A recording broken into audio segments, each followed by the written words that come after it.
ಮತ್ತೇನು ಸಮಸ್ಯೆ ಅದ ನಿಮ್ಗೆ ಒಬ್ಬ ಮಾಡ್ರಿಂಗಿಲ್ಲ ಮತ್ತೆ ಇರ್ಬೇಕು ನಿಮಗೇನು ಸಮಸ್ಯೆ ಏನಾರು ನಿಮ್ಗೇನಾರು ಆ ಥರದ್ದು ಈಗ ಸರ್ ಎಲ್ಲ ಎನ್ಕ್ವೈರಿ ಮಾಡಿದ್ದಾರೆ. ಸ್ಟಾರ್ಟಿಂಗಲ್ಲಿ ಎಲ್ಲರೂ ಹೇಳಿರೋ ಪ್ರಕಾರ ನಮಗೂ ಡೌಟ್ ಬಂತು. ಅದನ್ನು ಪೊಲೀಸ್ನವರು ಕೂಡ ಅದೇ ಥರನೇ ಹೇಳಿದರು, ನಿಜ ಅಂತ ಹೇಳಿದರು. ಆವಾಗ ಅವರೆಲ್ಲ ಯಾವಾಗ ಎಲ್ಲದನ್ನು ಇದು ಮಾಡಿ ಅವನ್ನ ಸಾಕ್ಷಿ ಸಮೇತ ಹಿಡಿದೀವಿ ಅಂತ ಹೇಳಿ ನಮ್ಮನ್ನು ಕರೆದ್ರ ಸ್ಪಾಟಿಗೆ, ಅವರು ಕೂಡ ಎಲ್ಲದನ್ನು ಹೇಳಿದರು. ಆವಾಗ ನಮಗೆ ಅದು ಅವನ ಬ್ಯಾಕ್ಗ್ರೌಂಡ್ ಎಲ್ಲ ತಿಳ್ಕೊಂಡು ಅವನದೆಲ್ಲನೂ ಹಿಡಿದು ನಮಗೆ ಕರೆಸಿ ಪೊಲೀಸ್ ಸ್ಟೇಷನಿಗೆ ನಾವು ಈ ಥರ ಮಾಡಿದ್ದೀವಿ ಕಣಮ್ಮ ಅಂತೇಳಿ ಸರಿ ಸರ್ ಅಂತೇಳಿ ನಾವು ಒಪ್ಕೊಂಡ್ವಿ. ಅವರು ಒಂದು ಸುಮ್ಮನೆ ಭಾಳ ಸಾಹಸ ಮಾಡಿದ್ದಾರೆ. ಅವರು ಏನೋ ಕ್ಲೂ ಇಲ್ಲದೆ ಅವ್ನು ಮಾಡಿದ್ದಾನೆ ಅಂತಂದರೆ ಪೊಲೀಸ್ನರಿಗೂ ತುಂಬ ಕಷ್ಟ ಆಗಿದೆ ಅವರಿಗೆ. ಅವ್ರು ಭಾಳ ಪ್ರಯತ್ನ ಪಟ್ಟಿದ್ದಾರೆ ಹಗಲು ರಾತ್ರಿ ಪಾಪ ನಮಗೋಸ್ಕರನೇ. ಅವ್ರು ಏನೋ ಕ್ಲೂ ಇಲ್ಲದೆ ನಾವು ಇಷ್ಟು ಹಿಡಿದಿದ್ದು ನಿಜಕ್ಕೂ ಗ್ರೇಟ್ ಅವರು. ಎಲ್ಲ ಎವಿಡೆನ್ಸ್ ಎಲ್ಲ ಇದಾಗಿತ್ತಂತೆ, ಅಂದ್ರೆ ಮನೆಯಲ್ಲಿ ಒಳಗಡೆ ಎಲ್ಲರೂ ಓಡಾಡಿದ್ರಂತೆ. 100 ಜನ ಓಡಾಡಿರೋದ್ರಿಂದ ಸರ್ ಏನೂ ಅವರಿಗೆ ಸಿಕ್ಕಿಲ್ಲ, ಕ್ಲೂ ಏನೂ ಸಿಕ್ಕಿಲ್ಲ ಪಾಪ. ಆ್ಯಕ್ಚುಲಿ ಅವನು ಇಲ್ಲಿ ಸ್ಪಾಟಿಗೆ ಕರ್ಕೊಂಬಂದಾಗ ಹೇಳ್ದ, ಯಾವ ರೀತಿ ಬಂದೆಪ್ಪ ಅಂತ ಪೊಲೀಸ್ನವ್ರು ಕೇಳಿದ್ರು. ಸರ್ ನಾನು ಯಾವುದನ್ನು ಕೈಯಲ್ಲಿ ಟಚ್ ಮಾಡಿಲ್ಲ, ಟವಲಲ್ಲಿ ಟಚ್ ಮಾಡ್ಕೊಂತ ಬಂದಿದ್ದೀನಿ ಅಂತ ಹೇಳಿದೆ ಸರ್ ಅವನು. ನಾನೇ ಎದುರಿಗಿದ್ದು ಟವಲಲ್ಲೇ ಟಚ್ ಮಾಡಿದ್ದೀನಿ, ನಾನು ಯಾವುದನ್ನು ಕೈಯಲ್ಲಿ ಫಿಂಗರ್ ಪ್ರಿಂಟ್ ಬರಬಾರ್ದು ಅಂತೇಳಿ ಟವಲಲ್ಲೇ ಟಚ್ ಮಾಡಿದ್ದೀನಿ ನಾನು ಯಾವುದನ್ನು. ಸರ್ ಅವ್ನು ಮೊದಲಿಗೆ ನಾನು ಹಿಂಗೆ ಬಂದು ಕೂತ್ಕೊಂಡೆ, ಅವರು ಕೊಳ್ಳಳ್ದು ಹಿಂಗೆ ಸರ ಎಳಿಯೋಕೆ ಹೋದೆ, ಸಡನ್ನಾಗಿ ಎಚ್ಚರ ಆದರು. ಅವರು ಚೀರ್ಕೆಂದ ತಕ್ಷಣ ನಾನು ಅವ್ರು ಕೇಳಿದ್ರು ಪೊಲೀಸ್ನವರು, ಚೀರ್ಕೆಂದ ತಕ್ಷಣ ನೀನು ಏನು ಮಾಡಿದೆಪ್ಪ ಅಂದರು. ಟವಲಾಗಿ ಬಿಗಿದೆ ಸರ್ ಅಂತ ಹೇಳಿದೆ ಅವನು. ಆಮೇಲೆ ಮತ್ತೆ ಡೆತ್ ಆದ್ರೆ ಅವರು ಅಂದರು, ಇಲ್ಲ ಸರ್ ಡೆತ್ ಆಗಿಲ್ಲ, ಪೂರ್ತಿ ಅವರು ಪ್ರಜ್ಞೆ ತಪ್ಪಿದ್ರು, ಆವಾಗ ನಾನು ಅದ್ರ ಮೇಲೆಲ್ಲ ಕಳಿಸ್ಕೊಂಡೆ ನಾನು ಅಂತಂದರು. ಆಮೇಲೆ ಮತ್ತೆ ಏನು ಮಾಡಿದೆಪ್ಪ ಅಂತ ಕೇಳಿದ್ರು. ಸರ್ ಮತ್ತೆ ಅವ್ರು ಎದ್ಬಿಟ್ಟು ನನ್ನನ್ನು ಎಲ್ಲಿ ಅಕ್ಕಪಕ್ಕದವ್ರನ್ನ ಎಬ್ಬರಿಸ್ತಾರೋ ಅಂತೇಳಿ ಭಯದಿಂದ ನಾನು ಕತ್ತಿಚಿಗಿದೆ ಅಂತ ಹೇಳಿದೆ ಸರ್ ಅವನು. ಆಮೇಲೆ ನಮ್ಗೆ ಇನ್ನೂ ಪೂರ್ತಿ ಅದು ಉಸಿರಾಡ್ತು ಸಡನ್ನಾಗಿ. ಆಮೇಲೆ ಹೇಳಿದೆ ಅವನು, ಸಡನ್ನಾಗಿ ಉಸಿರಾಡ್ತಿತ್ತು ಇನ್ನೂ.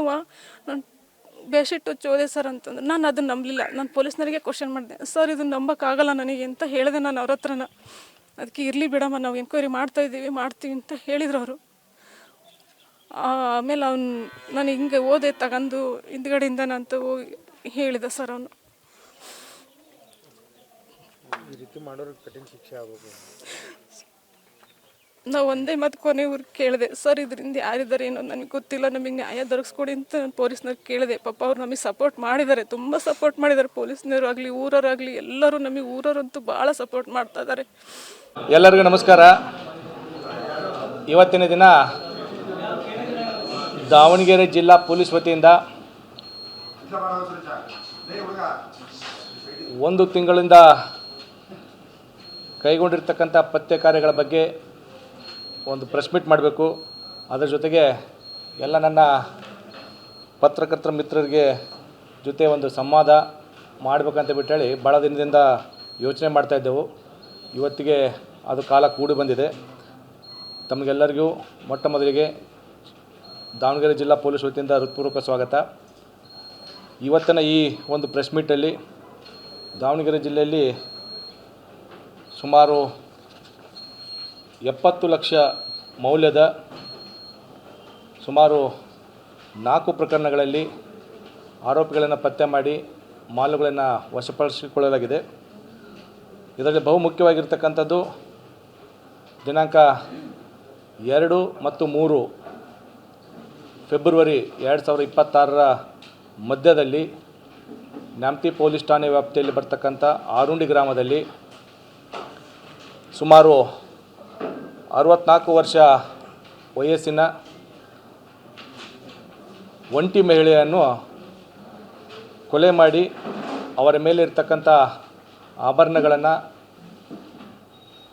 ದೋಚಿಕೊಂಡು ಹೋಗಿರೋ ಬಗ್ಗೆ ಒಂದು ಪ್ರಕರಣ ದಾಖಲಾಗಿತ್ತು.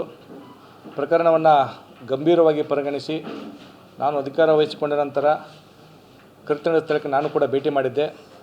ತದನಂತರ ನಮ್ಮ ಅಡಿಷನಲ್ ಎಸ್ ಪಿರವರ ನೇತೃತ್ವದಲ್ಲಿ DSP ಚನ್ನಗಿರಿ ಹಾಗೂ ನ್ಯಾಮತಿ ಠಾಣೆಯ ಇನ್ಸ್ಪೆಕ್ಟರ್ ಹಾಗೂ ಎಲ್ಲ ಸಿಬ್ಬಂದಿಗಳು ಮತ್ತು ನಮ್ಮ DPOದ ಎಲ್ಲ ತಾಂತ್ರಿಕ ಸಿಬ್ಬಂದಿ ಮತ್ತು ಫಿಂಗರ್ ಪ್ರಿಂಟ್ ಇವರೆಲ್ಲರೂ ಕೂಡ ಭಾಳ ಶ್ರಮಪಟ್ಟು ಈ ಒಂದು ಪ್ರಕರಣ ಭಾಳ ಕ್ಲಿಷ್ಟಕರವಾಗಿತ್ತು. ಕಾರಣ ಏನಂತಂದರೆ ಇದರಲ್ಲಿ ಯಾವುದೇ ರೀತಿಯ ನಮಗೆ ಎವಿಡೆನ್ಸ್ಗಳಿರಲಿಲ್ಲ. ಸೊ ಇದನ್ನು ಗಂಭೀರವಾಗಿ ಪರಿಗಣಿಸಿ ಪ್ರಕರಣವನ್ನು ತನಿಖೆ ಮಾಡಿದಾಗ ಎಲ್ಲ ರೀತಿಯಿಂದ ತನಿಖೆಯನ್ನು ಕೈಗೊಳ್ಳಲಾಗಿ ಸುಮಾರು 23 ವರ್ಷ ವಯಸ್ಸಿನ ಒಬ್ಬ ಆರೋಪಿ ಶಿವಮೊಗ್ಗ ಜಿಲ್ಲೆಯ ಶಿಕಾರಿಪುರ ತಾಲೂಕಿನ ಕಾಳೇನಹಳ್ಳಿ ಗ್ರಾಮದ ಈ ಒಬ್ಬ ಆರೋಪಿತನನ್ನು ನಾವು ದಸ್ತಗಿರಿ ಮಾಡಿದ್ದೇವೆ. ಆರೋಪಿ 2023 ಸಾಲಿನಲ್ಲಿ MCOM ಮುಗಿಸ್ಕೊಂಡು BCOM ಸ್ಟಡಿ ಮಾಡಿ ತದನಂತರ ಕೆಲಸ ಮಾಡ್ಕೊಂಡಿರ್ತಾನೆ. ಇವನ ಕೆಲಸ ಏನಂತಂದರೆ ಈ ಅಡಿಕೆ ಕೇಣಿ ಹಿಡ್ಕೊಳ್ಳೋದು ಕೆಲಸ ಮಾಡ್ತಿರ್ತಾನೆ. ಇವನ ಒಂದು ದುಶ್ಚಟ ಏನಂತಂದರೆ ಆನ್ಲೈನ್ ಗೇಮಿಂಗ್ನಲ್ಲಿ ತಾನು ಸಂಪಾದಿಸಿರ್ತಕ್ಕಂಥ ಎಲ್ಲ ಹಣವನ್ನು ಇನ್ವೆಸ್ಟ್ ಮಾಡಿ ಆ ಹಣವನ್ನು ಕಳೆದುಕೊಂಡು ಸುಮಾರು 15ರಿಂದ 20 ಲಕ್ಷ ರೂಪಾಯಿ ಸಾಲವನ್ನು ಮಾಡಿರ್ತಾನೆ.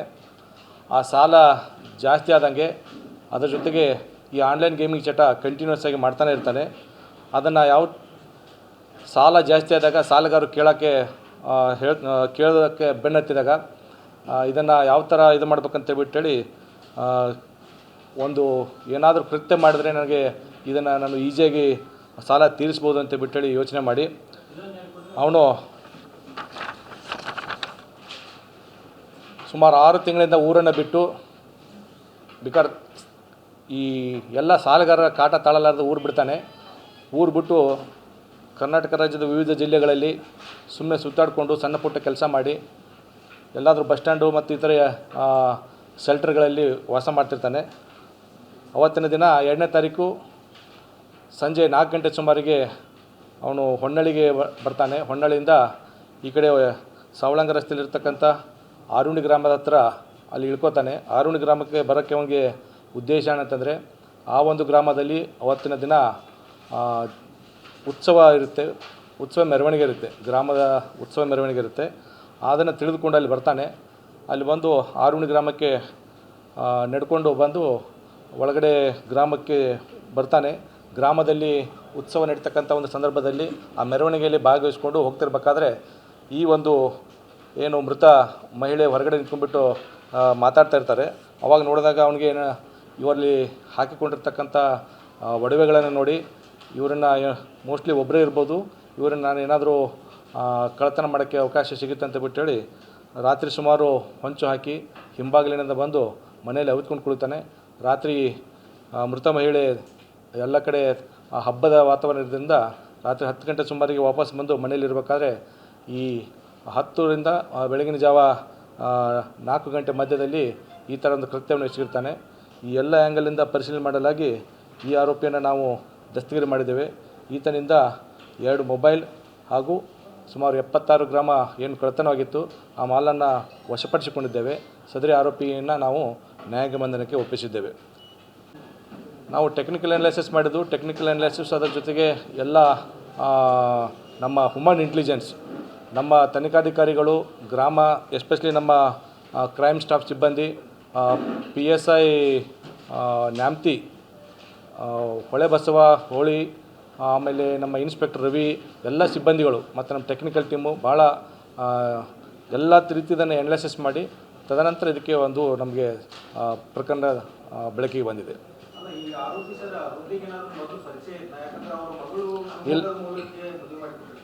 ಹೌದು, ಇವರಿಗೆ 4 ಜನ ಹೆಣ್ಮಕ್ಳನ್ನ ಬೇರೆ ಬೇರೆ ಕಡೆ ಮದುವೆ ಮಾಡಿ ಕೊಟ್ಟಿರ್ತಾರೆ. ಬಟ್ ಇವನು ಆಕಸ್ಮಿಕವಾಗಿ ಆ ಊರಿಗೆ ಬಂದಿದ್ದಾನೆ. ಇವನು ಕೆಲಸ ಏನಾಯ್ತಂದರೆ ಎಲ್ಲಾದರೂ ಒಂದು ಈ ಥರ ಅವಕಾಶ ಸಿಗುತ್ತಾ ಅಂತ ಹೇಳ್ಬಿಟ್ಟು ಹೊಂಚಕ್ಕಿ ನೋಡೋದು.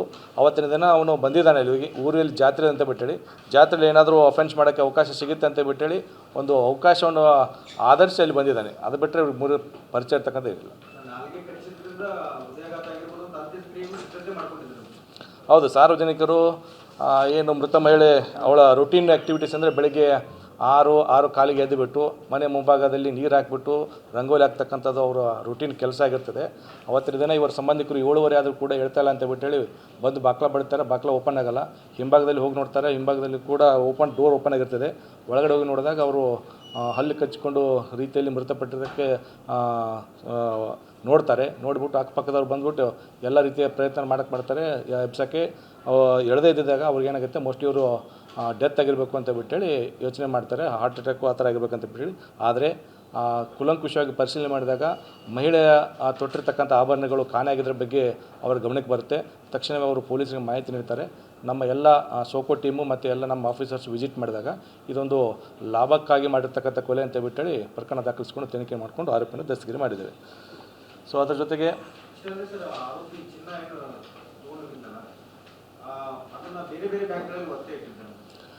ಆರೋಪಿ ಏನು ಚಿನ್ನವನ್ನು ಕಳ್ತನ ದೋಚ್ಕೊಂಡು ಹೋದ ನಂತರ ಈ